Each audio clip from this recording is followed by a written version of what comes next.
A man is sentenced to death not once, not twice, but 3 separate times. That alone should have guaranteed he would never see freedom again. But somehow he walked out of prison.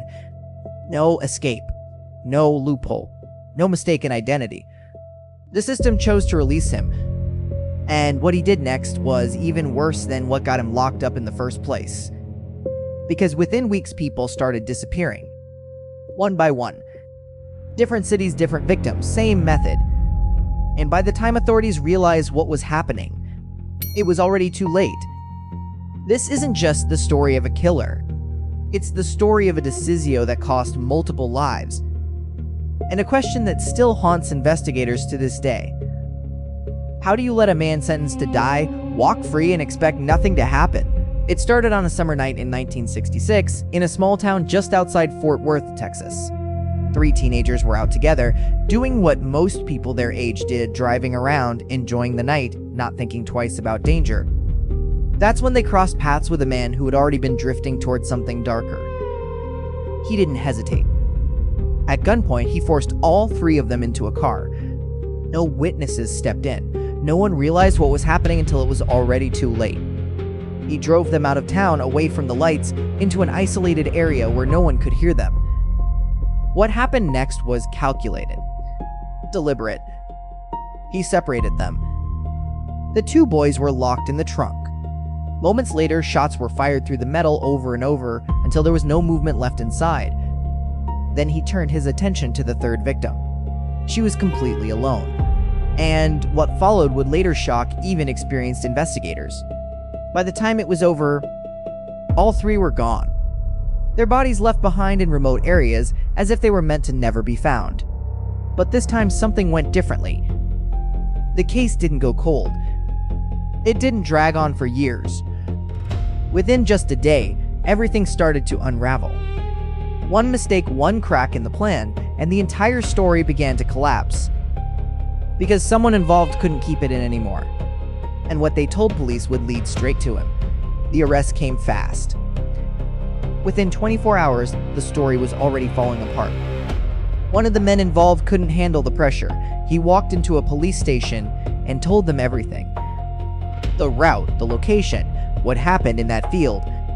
Officers followed his directions, and what they found confirmed the worst. There was no doubt about it. This wasn't a mystery anymore. It was a case ready for trial. And when it reached the courtroom, the outcome felt inevitable. The evidence was overwhelming. The testimonies were clear. The brutality of the crime spoke for itself. The jury didn't hesitate. Guilty. Not once, but 3 separate times. 3 victims. 3 trials. 3 death sentences. For the families, it felt like justice had been served. The man responsible would never walk free again. At least, that's what everyone believed. Because behind the scenes, something much bigger was unfolding. A legal shift that had nothing to do with this case, but would change everything about it. In 1972, a Supreme Court decision sent shockwaves across the entire country. Death penalty cases were suddenly being challenged, overturned, reevaluated. And just like that, sentences that once seemed final weren't so final anymore. His punishment was reduced from death to life in prison. Still, most people weren't worried. Life meant life, right? There was no reason to think he'd ever get out. But prisons were filling up fast. Cells were overcrowded. Pressure was building, and decisions started being made for reasons that had nothing to do with safety. Years passed. Appeals stacked up. And slowly, quietly, the impossible started to become possible. Because somewhere along the way, the system stopped asking one critical question. What happens if this man ever walks free again? And then, in 1989, that question was answered. By the late 1980s, the situation inside Texas prisons had reached a breaking point. Facilities were overcrowded, federal pressure was mounting, and the state needed to make space fast. So officials started reviewing cases, looking for inmates they could release. And somehow, his name made the list. This wasn't someone with a minor record. This wasn't a borderline case. This was a man who had been sentenced to death 3 separate times. And yet, After 23 years behind bars, he was approved for parole. It didn't make sense. He had already been denied 18 times before. Nothing about his past had changed. Nothing about the crime had become less brutal. So what made the 19th review different? Even officials later struggled to explain it. Some pointed to overcrowding. Others hinted at internal pressure. Some believed something much deeper had gone wrong behind the scenes. But regardless of the reason, the outcome was the same. On October 11th, 1989, he walked out. No media frenzy, no public warning, no real attention at all. Just a quiet release. A bus ticket, a few dollars in his pocket, and complete freedom. To everyone around him, he looked like just another man starting over. But nothing about him had changed. There was no rehabilitation, no remorse, no sign that the past was behind him. If anything, he had learned how to be more careful, more patient, more controlled, and it didn't take long before that became clear. Because not long after his release, someone vanished. And what started as a single disappearance quickly turned into a pattern no one caught soon enough. At first, it didn't look like anything unusual. A young woman disappeared from a street in Waco. No witnesses, no clear suspect. Cases like that, unfortunately, weren't unheard of. But then it happened again. And again. Different locations, same outcome. Women vanishing without a trace taken from places that should have been safe. A sidewalk, a car wash late at night, a convenience store during a shift. Every scene told the same quiet story, no struggle left behind, no immediate answers. But there was a pattern forming. He wasn't choosing randomly. He watched. He waited. He picked moments when his victims were alone, distracted, and vulnerable. Then he moved quickly. In one of the most chilling moments, a witness later described seeing a woman fighting inside a vehicle, hitting the window, trying to get attention. A patrol car drove right past. Officers assumed it was a domestic situation. They didn't stop. Minutes later, she was gone. And that wasn't the only close call.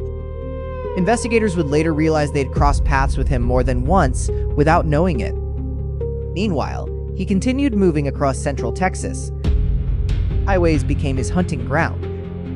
Long stretches of road, isolated areas, places where someone could disappear and not be found for days or longer. And when bodies were eventually discovered, the similarities became harder to ignore. Same method. Same type of victim. Same cold precision. But the cases were still being handled separately. Different departments, different jurisdictions, different timelines. No one was connecting everything fast enough. And that delay gave him exactly what he needed. Time. Time to keep going. Time to refine what he was doing. Time to leave behind more victims before anyone realized they were dealing with the same man. And by the time the pattern became impossible to ignore, the system had already failed again. By now, something felt off. Investigators in different cities were seeing pieces of the same puzzle, but no one had the full picture. A disappearance here, a body found miles away, another case that looked eerily similar. The details lined up, but the cases stayed separate. Different jurisdictions meant different files. Different teams meant different priorities. And in the gaps between those systems, he kept moving. What made it worse was this. The warning signs had already existed. His past wasn't hidden. It wasn't buried deep in forgotten records. It was right there. A history of extreme violence, a pattern that had already been proven decades earlier. But when he was released, that history didn't follow him the way it should have. No tight surveillance, no aggressive monitoring, no system in place to flag how dangerous he really was. So he blended in. Took on normal jobs, worked construction, moved from place to place without raising alarms. To the outside world, he looked ordinary.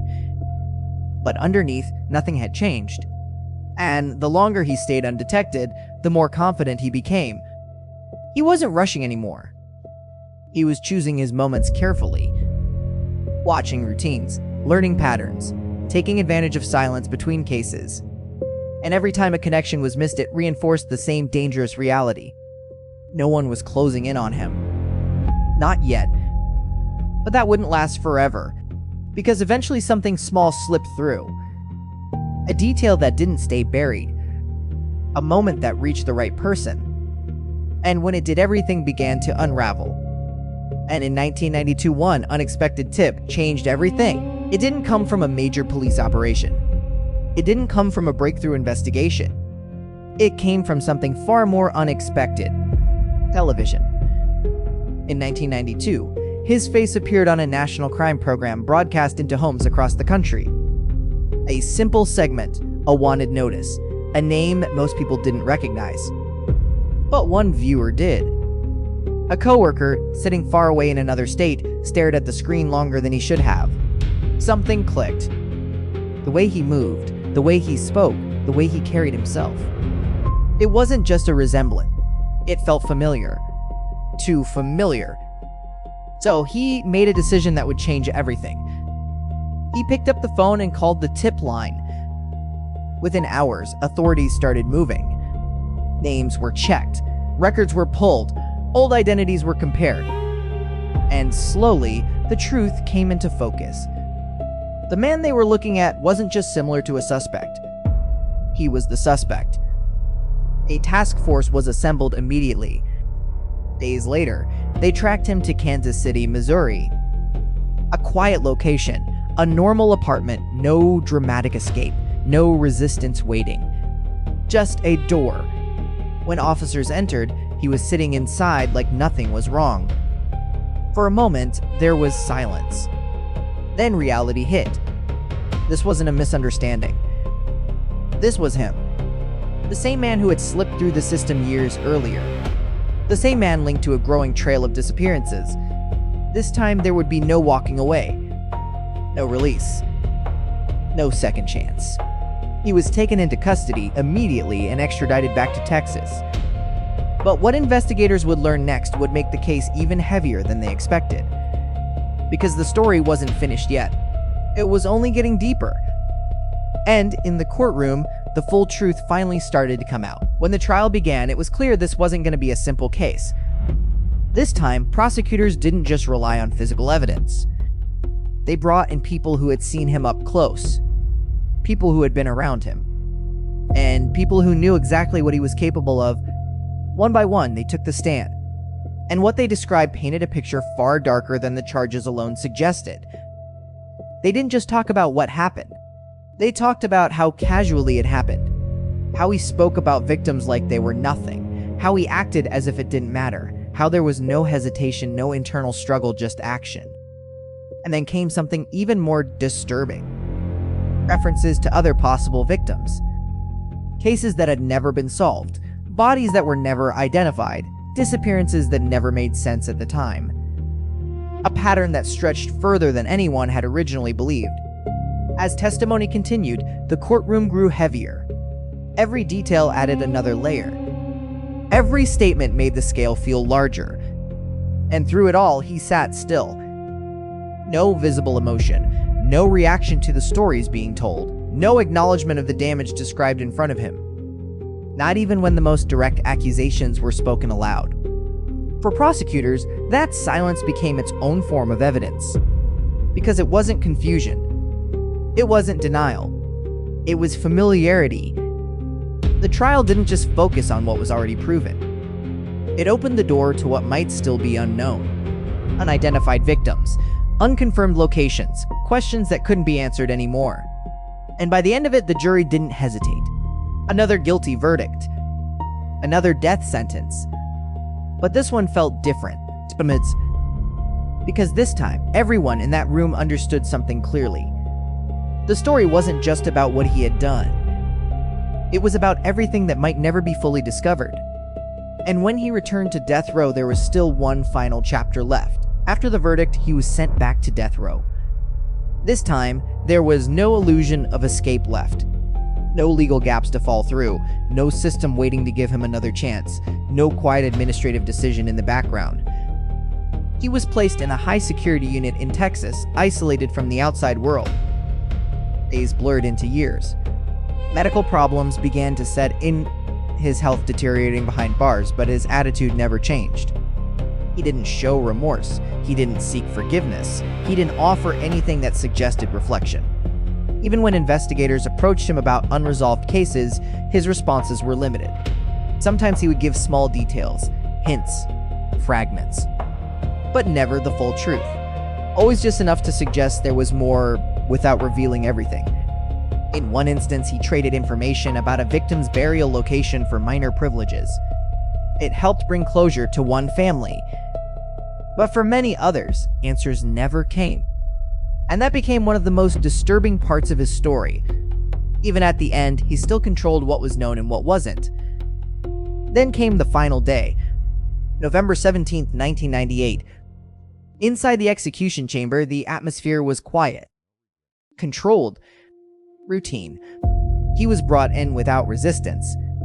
No struggle, no panic, no visible emotion. Strapped to the gurney, he looked almost detached, like he was watching something happen to someone else. As the procedure began, his breathing slowed. And moments later, it was over. Time of death was officially called. Just like that, the case was closed in the eyes of the law. But not in the minds of the families, not in the records still filled with missing names, and not in the unanswered questions that remained behind. His execution didn't erase what happened. It didn't restore what was lost. Instead, it forced a painful reflection on how far things had gone wrong. A man sentenced to death 3 times had been released once, and during that, freedom lives were taken again. The aftermath led to major changes in Texas parole policy. Stricter rules, longer minimum sentences, heavier oversight for violent offenders. But even with all the reforms, one question never fully went away. How did this happen in the first place? And maybe even more disturbing, how many victims were never connected to him at all? Because for every case that was solved, there were others that still sit in silence, unanswered, unresolved, and still waiting for the truth.